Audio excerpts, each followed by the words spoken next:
After a whirlwind week of diplomacy spanning the European continent, the promise of peace for Ukraine seems to be within reach. Maybe. We are now in the midst of the most intense and focused negotiations for peace since the beginning of this war. And I think we're closer now than we have been ever. If true, it means Europe may not have much time left to influence A, what the deal looks like, and B, how favourable it is to Ukraine. A plan for Russian money could be key. As it stands, Ukraine is due to run out of cash in February. It needs around $160 billion over the next 2 years to stay afloat. Nearly $100 billion for its military and more than $60 billion to stabilise the economy and run the country. When Russia invaded, the EU seized its assets held on the continent, around $200 billion worth.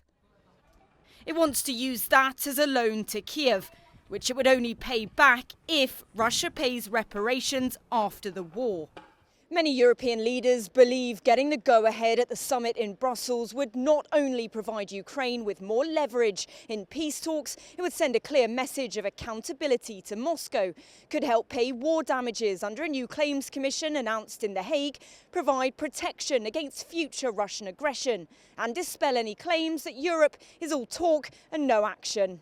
Wenn uns das nicht gelingt, if we do not succeed in this, then the European Union's ability to act will be severely damaged for years, if not longer, and we will show the world that we are incapable of standing together and acting at such a crucial moment in our history.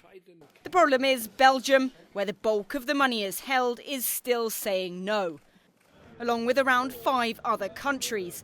Not necessarily catastrophic, with only a majority needed, but extremely risky. There are alternatives to the plan, but those are even less popular.